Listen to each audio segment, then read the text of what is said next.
The fleet scenes in Godzilla vs Kong are used not unlike how I've been using them in my video series. They link together other, more important elements of the film, whilst offering tidbits of information to fill out otherwise unexplored plot points or characters. I've already discussed some of these connected elements. The unexplored aggressiveness of the military towards Godzilla and their suicidal need to fly within punching distance. Exposition on the plan to take Kong to Antarctica. Why taking Kong to Antarctica via sea is a bad idea. Asking how Kong got on and off the ship. More exposition on what happened to Skull Island. Questions about the girl's hearing. And sign language ex machina. There are also some other elements that I will be going into further in subsequent videos. Scaling issues along with the physics thereof. The apparent lack of care for the mass amount of deaths in the film. And of course, the fighting. With this in mind, there shouldn't be much to talk about within these scenes. At least, that's what I thought before going over them again. The scenes with the fleet start with a jump cut from Skull Island to the ships sailing across the ocean, leaving the question of how did Kong get on the boat unresolved. We see Kong asleep on his ship and a helicopter flying overhead. Then we have Dr. Idiot, Dr. Lind, walking onto the bridge of the ship. He has a quick chat with the girl and Dr. Andrews, where he's made to look stupid and cowardly, then exposits the sedative information along with a Chekhov's gun vis-a-vis the shackles. Dr. Andrews asks a very good question. What if Kong doesn't go willingly? What do you do then? And the film bails Dr. Lind out from having to explain how he's not prepared for this. Dr. Lind, please report to the forward deck. Dr. Lind.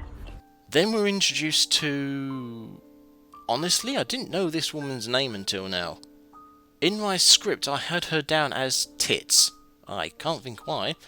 She only mentions her name here once, and that's it for the rest of the film. Indeed, after her introduction here, her input for the rest of the film is random, useless comments. If your helicopters are as good as you say... Thieves. They'll do the job. You just gotta do yours. Is she supposed to be out there? Did the monkey just talk? Him?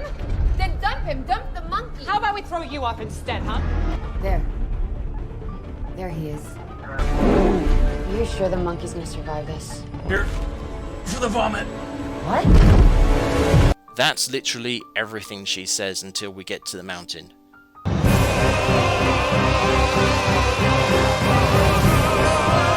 Weirdly, I think I stumbled upon why I nicknamed Maya Simmons as I did. There's a video by Lindsay Ellis that goes into how audiences take in information depending on the medium, using Megan Fox from the Transformers films as an example. Despite the dialogue in the film expositing Megan Fox's character, most people come away from the film remembering only that she's eye candy. That's because the audio information is outweighed heavily by the visual medium in the film. Godzilla vs Kong does the same with Maya Simmons. Name her once, have her say little, and have her in scenes where she proffers nothing other than looking nice in every shot regardless of what happens to her. Well, almost every shot. So, her name is Maya Simmons, the daughter of the bad guy, but from here on in I'm going to call her what I called her in my notes. Tits. Anyway, Lind meets Tits and is exposited on about the heaves. There's a time jump to the middle of the night, where Lind is expositing some, but not all, of the details of his plan. When he's finished, Dr. Andrews chats to the Admiral about Godzilla. As this is happening, the girl wakes up, for some reason, just in time to calm Kong down from a hissy fit and reveal he can sign. We take a quick break to visit these dipsticks, and when we come back we get that exposition on Skull Island and the girl. This is where the fighting starts, which I'm leaving for another video. My previous videos go over the information provided in the fleet scenes, but it's telling just how much information is spouted here. Not unlike Walter Simmons' utterances in Denham University, exposition dumps are wedged into these scenes as organically as a HB pencil into an ear canal. Also, like the terrible, terrible plan, it feels like these bits of information were written first and the scenes worked around them. Hey, use a light touch on the sedatives. We can't have him comatose when we reach Hollow Earth. But these prototypes we're loaning you will make what you've been flying look like used Miatas. The anti-gravity engines alone produced enough charge to light up Vegas for a week. All right, we'll be at the Antarctica entry in 48 hours. We've avoided all Godzilla's known territorial waters according to your guidelines. When the storm took over the island, it wiped out the native people. You know, Gia's parents were killed on the island. Kong saved her. All these exposits, along with the jump from Skull Islands to the middle of the ocean, brings up questions about timing. How long did it take to organise all this? Those shackles needed to be made, so that would have taken time. The time taken to make them, on its own, would have given Dr. Lind plenty of time to tell everyone his plan. In fact, how did they get all these ships together and Kong onto them without explaining the plan? In which case, why is he explaining it again? If this is the first time he's explaining it, how did they convince anyone to do any of this? Whose ships are these anyway? Monarchs? The US militaries? Who's in charge? Andrews? Lind? Tits? Does the rest of Monarch know about this expedition? They must do if they end up at the Antarctic base, but there's no mention or clear sign that they are involved except for Dr. Andrews. Remember in Godzilla Killing the Monsters where the Monarch team is constantly, actively involved? Yeah, not here. Of course, I know why all this information is spouted. It's for the audience. This is a calm scene with not much else happening, allowing the characters to talk. In Star Wars The Last Jedi, a film I've compared Godzilla vs. Kong to already, there is a similar setup. Most of the characters all trapped on vessels, giving ample opportunity for said characters to talk to each other. In TLJ, there are plenty of characters that have yet to be explored by this point, so the situation is primed and ready for character building. Unfortunately, TLJ wasn't written very well, and the opportunity is wasted. In Godzilla vs. Kong, there is an acknowledgement that these scenes are perfect for such character building and plot exploration, but the constant, unnatural exposition in these scenes makes me think no one talked to each other when writing these scenes, which is insane. There might be a reason for this, but it's a theoretical meta reason? Surface level attempts at making characters look dominant when they're not. In these scenes, Dr. Andrews, the girl, and Tits constantly put Lind down in one form or another. Lind has to confirm everything with Dr. Andrews, who's making all the decisions, even regarding the fleet. We've avoided all Godzilla's known territorial waters according to your guidelines. He needs our help. There must be some way to disorient Godzilla. Depth charges. Tits is domineering and arrogant, even in the face of Kong, which is in stark contrast to Lind's reaction, which is apprehensive to say the least. The film makes fun of Lind for being scared of a 100-meter tall, historically murderous man-eating gorilla, by having the girl call him a coward and having Andrews join in on the mockery. Even the girl is shown as being dominant over Lind by having her walk fearlessly towards a clearly aggravated Kong. All this toxic femininity boils over later on when the two dominant women have a shouting match about Kong. I'm not saying this is definitely what all this means, but consider this. Andrews mentions Kong's own strength and dominance. Now, I spent 10 years on that island studying him. Kong bows to no one. No. If we have someone who can keep the reins on Kong. Yeah, no one can keep the reins on Kong. These are odd, unnecessary utterances, and are in stark contrast to the first fight between Kong and Godzilla. The comments are probably there to balance out Kong's appearance to the audience, where otherwise he's shown being outdone by Godzilla. Similarly, I think Andrews, Tits, and the girl constantly putting Lind down is a deliberate attempt by the film to make them seem more powerful compared to him, as without these comments they otherwise don't seem so in control. When Kong goes apeshit, Andrews is afraid to go near him. This undermines her earlier detrimental opinion of Lind's apparently rational fear of Kong, as well as her own control of the situation. This also makes Tit's unfazed confidence earlier look badly misplaced to the point of stupidity. This actually follows through later on when she, we'll talk about that in the next video. This all links back to the Lindsay Ellis video I mentioned earlier. Watching Godzilla vs. Kong the first time around, I was thrown off by, well, everything to be honest, but the characters were not an exception to the rule.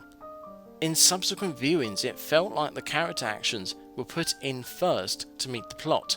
Then someone pointed out the women looked insignificant, or worse, weak, and that they needed building up, hence the dialogue.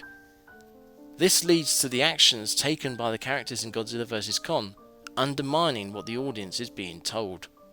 To bring up Godzilla killing the monsters again, the Monarch team was filled with diverse characters who all had a reason for being in the scenes they were in, and instead of expositing information or building themselves up by trampling down others, their actions fill out their characters. In Godzilla vs. Kong, too many characters are just there, and need the film to wave a big sign around to let the audience know how good they are, regardless of whether that adds up to what we're being shown. Kind of reminds me of another film.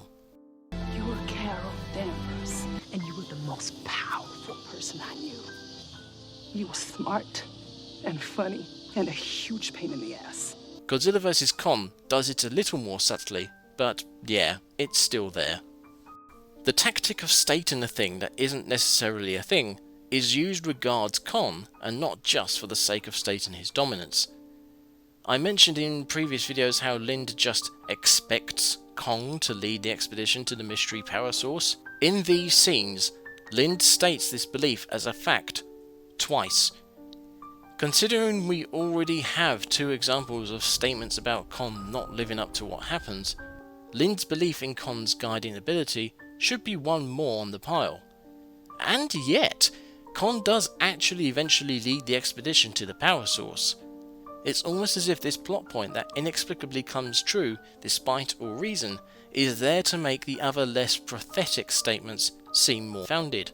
A broken clock is correct twice a day, I suppose. Despite this, proclamations about Kong's dominance are unfounded. Andrew's own dominance is found to be lacking, and Tits' fearlessness is dangerously incompetent. The only character who seems to follow through on her supposed ability is the girl, but she has other issues. I mentioned the girl's vibration sensing inconsistency before. Here it's at its worst. The girl feels Godzilla through the hull of the ship before anyone knows he's coming, allowing her to tell Andrews and Lind about him. Honestly, I really want to know what Godzilla is inside. Despite this, she doesn't feel Kong struggling even when right next to him. She does, however, feel his heartbeat, or at least what sounds like it.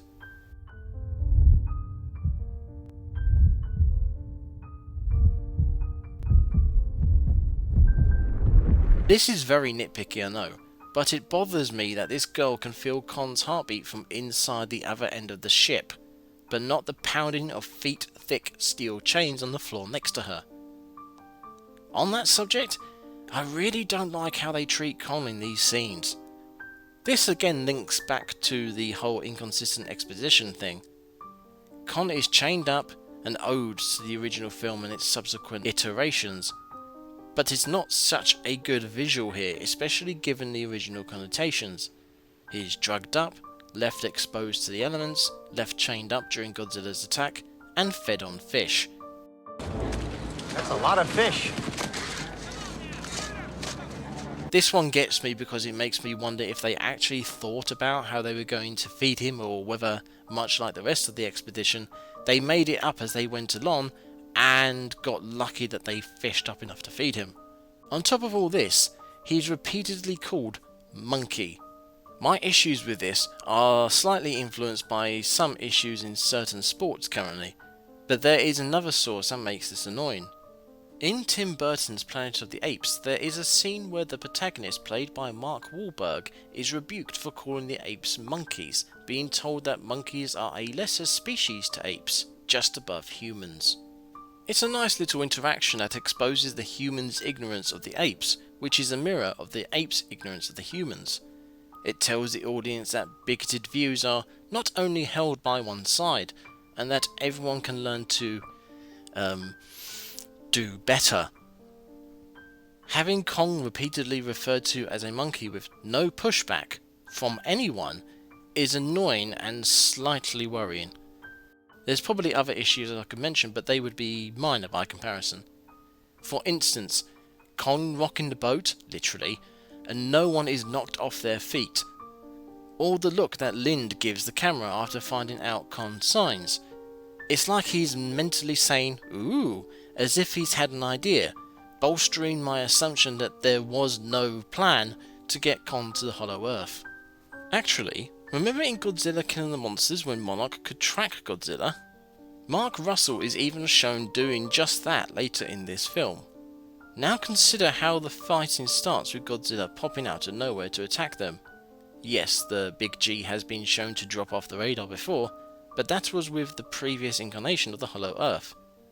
Based on Godzilla vs. Kong's version, those tunnels don't exist anymore, so Godzilla should be followed everywhere. If this film actually thought about what it was doing, Dr. Andrews would be in constant contact with Mark Russell, presumably her boss, regards Godzilla's location and updates on what the expedition is doing. Again, there is no clear connection between Monarch and what Andrews is doing, which is also insane. Information expositions, the lack of world building regards Monarch, the character inconsistencies, and the apparent abuse of Kong are my main issues with the fleet scenes. Outside the fight between Godzilla and Kong, they are opportunities for the film to have quiet character building moments. And to its credit, the film tries? But here's a question. TLJ had a fleet scene, but didn't know what to do with it, so wasted it. Godzilla vs. Kong had a fleet scene, seemingly knew what to do with it, but used it badly, so wasted it. Which is worse? Thank you for watching this video. This part of the film was mostly harmless, but still needed looking at. As the trope says, it's always the quiet ones. I hope to see you in my next video. If you feel like supporting me, or fancy some Lovecraftian bling, I have an Etsy store you can visit, link in the description. Once again, thank you for watching.